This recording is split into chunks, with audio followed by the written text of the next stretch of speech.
9월 5일 목요일입니다.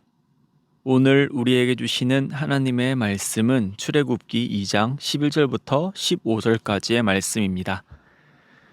모세가 장성한 후에 한 번은 자기 형제들에게 나가서 그들이 고되게 노동하는 것을 보더니 어떤 애굽 사람이 한 히브리 사람 곧 자기 형제를 치는 것을 본지라. 좌우를 살펴 사람이 없음을 보고 그 애굽 사람을 쳐 죽여 모래 속에 감추니라. 이튿날 다시 나가니 두 히브리 사람이 서로 싸우는지라. 그 잘못한 사람에게 이르되 내가 어찌하여 동포를 치느냐 하매 그가 이르되 누가 너를 우리를 다스리는 자와 재판관으로 삼았느냐. 내가 애굽 사람을 죽인 것처럼 나도 죽이려느냐.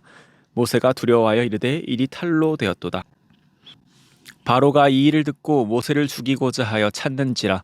모세가 바로의 낯을 피하여 미디안 땅에 머물며 하루는 우물 곁에 앉았더라. 아멘. 지난 말씀 속에서 하나님께서는 이스라엘 백성들의 신음을 외면하지 않으시고 여전히 그들을 위하여 일하고 계심을 보았습니다. 하나님 백성에게 닥친 그 절망적인 순간에 하나님은 침묵하고 계시지 않았습니다. 모세라는 아이에게 행하신 기적 같은 일들을 통하여 하나님께서 앞으로 하실 일에 대한 기대를 심어주셨습니다. 모세를 놀라운 방법으로 살리신 하나님께서는 이스라엘, 하나님의 백성들 또한 놀라운 방법으로 구원하실 것입니다. 오늘 말씀에선 아기 모세가 성인이 된 시점을 다루고 있습니다. 하나님께서는 기적처럼 살리시고 먹이신 이 모세를 통하여 어떤 역사를 이루어 가실까요? 11절의 말씀에서 모세가 장성한 후에 한 번은 자기 형제들에게 나가서 그들이 고되게 노동하는 것을 보더니 어떤 애굽 사람이 한 히브리 사람 곧 자기 형제를 치는 것을 본지라. 이 모세는 어릴 때부터 애굽의 공주에게 길러졌습니다. 공주에게 길러졌다는 것은 그가 애굽의 모든 것을 배우며 살았다는 것입니다. 그의 혈통은 히브리인이지만 그의 정체성은 애굽인이라 볼 수도 있습니다. 그런데 말씀에서 모세가 자기 형제들에게 나가서라고 합니다. 또 하반절에서는 히브리 사람 곧 자기 형제를 치는 것을 본지라라고 말씀합니다. 모세는 자신의 혈통을 잊지 않았습니다. 그가 애굽의 문화를 익히고 애굽의 모든 것을 배웠다 할지라도 그는 히브리 사람의 정체성을 분명히 가지고 있었습니다. 모세가 히브리 사람의 정체성을 가지고 있다는 것은 12절에서 확실해집니다. 좌우를 살펴 사람이 없음을 보고 그 애굽 사람을 쳐 죽여 모래 속에 감추니라. 그에게 히브리인의 정체성이 없었다면 그는 애굽 사람을 죽이지 않았을 것입니다. 애굽 사람을 죽인다는 것은 큰 위험을 감수하는 행동입니다. 그가 누리고 있던 것을 잃게 될 수도 있습니다. 애굽 사람으로 또 공주의 아들로 그는 지금의 삶에 만족하며 누리고 살아갈 수 있습니다. 그러나 이것들을 잃을 위험을 감수하고 애굽 사람을 죽였다는 것은 그에게 히브리인의 정체성이 분명했다는 것입니다. 또한 정체성을 넘어 자신의 민족을 위해 큰 결심까지 했다는 것을 알 수 있습니다. 본문 앞부분에서 아기 모세가 겪었던 특별한 일을 통해 앞으로 이 모세가 할 일이 무엇인지 기대가 됩니다. 그리고 그 기대에 답하듯 자신의 안위를 포기하고 민족을 위하여 큰 결심을 했습니다. 자신의 민족을 위해 기꺼이 내려놓는 모세가 정말 민족의 지도자로서 하나님의 백성을 해방시켜 줄지도 모릅니다. 그러나 이 사건 이후의 말씀은 기대감에서 당혹감으로 변하게 됩니다. 13절 말씀입니다. 이튿날 다시 나가니 두 히브리 사람이 서로 싸우는지라. 그 잘못한 사람에게 이르되 내가 어찌하여 동포를 치느냐 하매 말씀을 보니 히브리 사람끼리 싸우고 있었습니다. 노예인 그들이 서로 힘을 합치기는커녕 싸우고 있었습니다. 그래서 민족을 사랑하는 이 모세는 그 둘을 말렸습니다. 그러자 잘못한 사람이 모세를 향하여 14절과 같이 말씀합니다. 그가 이르되 누가 너를 우리를 다스리는 자와 재판관으로 삼았느냐. 내가 애굽 사람을 죽인 것처럼 나도 죽이려느냐. 모세가 두려워하여 이르되 일이 탈로 되었도다. 모세가 자신의 안위를 버리고 행했던 일을 통해 모세는 민족의 영웅이 되어 있지 않았습니다. 이 한 사람의 말을 통해 히브리 민족 전체가 그럴 것이다 라고 생각할 수는 없습니다만 히브리인들 사이에 모세가 히브리 민족을 다스리고 재판하려 한다라는 그 부정적인 의견이 있었다는 것을 알 수 있습니다. 히브리 사람들이 모세가 한 은밀한 행동을 알고 있었다면 모세가 한 행동을 바로가 알게 되는 것은 시간 문제일 것입니다. 15절 말씀, 바로가 이 일을 듣고 모세를 죽이고자 하여 찾는지라. 모세가 바로의 낯을 피하여 미디안 땅에 머물며 하루는 우물 곁에 앉았더라. 역시나 15절의 말씀과 같이 모세가 애굽 사람을 죽인 것을 바로도 알게 되었고 모세는 이제 목숨을 위협받는 자가 되었습니다. 그리하여 모세는 애굽을 떠나 미디안 땅으로 도망치는 도망자가 되었습니다. 모세가 민족을 위하여 큰 결심을 내리고 한 행동의 결과는 모든 것을 잃어버리고 미디안 땅에서 도망자로 사는 것입니다. 오늘 말씀 속에서 모세는 자신의 정체성을 잘 알고 있었습니다.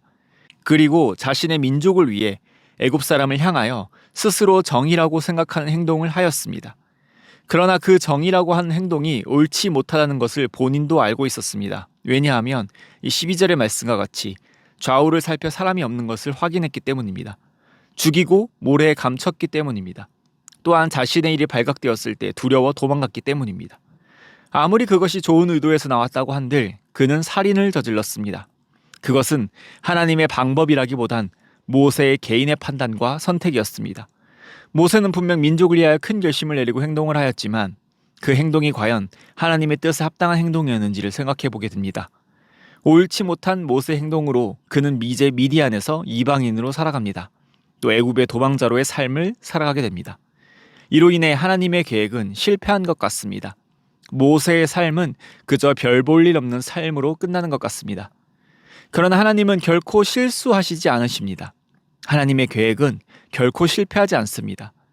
하나님은 모든 것에서 실패한 것 같은 이 모세를 통하여 여전히 일하고 계십니다. 미디안에서 도망자로서의 시간은 모세에게 있어 또 이스라엘 백성에게 있어 실패의 시간, 낭비의 시간이 아니라 하나님의 계획을 이루는 시간, 준비되고 연단되는 귀한 시간이 될 것입니다. 사랑하는 성도님, 오늘 말씀에서 모든 것이 실패투성이인 것처럼 느껴집니다. 민족을 위해 행동했지만 결과는 도망자가 되었습니다. 모든 것을 잃어버린 모세는 개인의 인생으로 보았을 때도 실패자인 것 같습니다. 또 하나님의 입장에서도 모세를 통하여 무언가 일하실 것 같았지만 모세의 실수로 인해 계획이 틀어져 실패한 것 같습니다. 그러나 모세의 인생은 실패자로 끝나지 않습니다. 오늘의 말씀이 모세의 끝이 아닌 걸 우리는 잘 알고 있습니다. 성경에서 모세는 그렇게 미디안에서 살다가 죽었다라고 하지 않습니다. 하나님께서는 모세를 부르셨고 하나님께서 모세를 인도하십니다. 하나님의 놀라운 계획하심 속에 모세는 하나님이 예비하신 길을 걸어갈 것입니다. 사랑하는 성도님, 하나님께서 우리를 부르셨습니다. 우리가 자격이 되고 조건이 되어서 하나님의 자녀가 된 것이 아니라 하나님이 부르셔서 하나님의 자녀가 되었습니다. 우리의 삶 또한 하나님께서 동행하시고 하나님께서 인도하십니다. 모세와 같이 실수하고 넘어진다 할지라도 그것은 완전한 실패가 아닙니다. 하나님의 놀라운 은혜와 계획하심 속에서 우리를 그리스도의 제자의 길로 하나님의 자녀의 길로 인도하십니다. 그러니 신실하신 하나님, 전능하신 하나님을 의지하며 살아가기를 소망합니다. 우리는 실패하고 넘어지지만 결코 실수하지 않으시고 하나님의 그 놀라운 계획을 반드시 이루시는 그 하나님을 믿음으로 위로받으시길 바랍니다. 우리는 예수 그리스도를 나의 구주로 고백한 이후로 늘 그리스도를 닮아가려 합니다. 이 아름다운 성화의 삶을 우리는 결코 멈출 수 없고 멈추지 않을 것입니다. 그렇다면 우리의 삶의 모든 순간순간이 그리스도의 제자로 하나님의 백성으로 성숙해지는 시간입니다. 모세와 같이 모든 것을 잃어버리고 미디안 우물가에 앉아있는 그 시간 또한 하나님께서 함께 하시는 시간입니다. 그 시간을 통하여 모세가 하나님께 연단받듯 우리 또한 내가 이해할 수 없는 극한의 상황일지라도 하나님께서 함께 하시는 시간입니다. 그리스도를 닮아가는 시간이며 주님과 동행하기에 이미 복을 누리며 살아가는 시간입니다. 그러므로 사랑하는 성도님, 오늘 하루 각자의 삶에서 기쁨으로 살아가시기를 소망합니다. 이해할 수 없다 해도 주어진 상황 속에서 하나님을 찬양하기를 원합니다. 점차 그리스도를 닮아가는 것을 경험하며 오늘 하루도 귀하고 복된 삶을 살아가시기를 주님의 이름으로 소망합니다. 기도하겠습니다. 하나님 아버지 감사드립니다. 오늘도 하나님의 은혜로 생명 허락하여 주시고 하나님의 자녀로 살아가게 하시니 감사드립니다.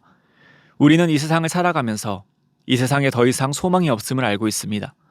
세상의 죄악들을 바라보면서 우리 안에도 선한 것이 없음을 주님 발견합니다. 그러나 소망이 없는 것 같은 상황에서도 하나님의 신실하심과 선하심을 찬양합니다. 선하신 하나님께서 지금도 하나님의 계획하심 아래 모든 우주를 주관하고 계실 줄 믿습니다. 그런 전능하신 하나님께서 우리의 삶 또한 인도하시는 줄을 믿습니다. 모세의 삶이 끝난 것 같고 더 이상 소망이 없는 것 같이 보여도 하나님은 모세를 포기하지 않으셨고 하나님은 여전히 모세를 통하여 일하고 계셨습니다. 예수 그리스도로 인하여 하나님의 자녀가 된 우리에게도 동일한 은혜로 인도하고 계시는 줄을 믿습니다. 우리의 삶이 끝난 것 같고 우리의 삶이 의미가 없는 것 같고 소망이 없는 것 같아도 하나님은 분명 모든 순간에 함께 하시는 줄을 믿습니다. 그래야 그 시간이 아무런 의미 없는 시간이 아니라 우리가 연단되어 그리스도를 닮아가는 귀한 시간, 하나님과 동행하기에 귀하고 복된 시간임을 고백합니다. 하나님 목이 곧은 우리를 깨닫게 하셔서 우리의 삶 속에서 함께 하시는 하나님을 깨닫게 하시고 세상의 기준에 따라서 성공과 실패로 판단하며 살아가는 것이 아닌 주와 함께하기에 복된 삶임을 고백하며 살아가게 하여 주시옵소서. 그리하여 오늘의 삶을 주님과 함께하는 귀하고 복된 시간으로 알아 하나님을 더욱 사랑하며 이웃을 더욱 사랑하며 하나님께 영광 올려드리는 귀한 삶을 살게 하여 주시옵소서. 오늘도 우리의 이러한 신앙 고백과 삶의 예배를 통하여 하나님 영광 받아 주실 줄 믿사오며 이 모든 말씀 우리를 구원하신 우리 주 예수 그리스도의 이름으로 기도드립니다. 아멘. 이 시간 함께 나누신 말씀을 생각하시며 개인 기도 제목과 합심 제목으로 함께 기도드리겠습니다. 주간 기도 제목에 따라 오늘은 훈련과 교육을 위해서 함께 기도드리겠습니다. 제자 훈련을 비롯한 평신도 훈련을 통하여 예수님 닮은 온전한 주님의 제자들이 세워지도록 기도해 주시기 바랍니다. 또 주일학교와 청년 부흥을 위하여서 또 담임 목사님과 모든 말씀 사역자들을 위하여 주일학교 교사들을 위하여 함께 기도드리겠습니다.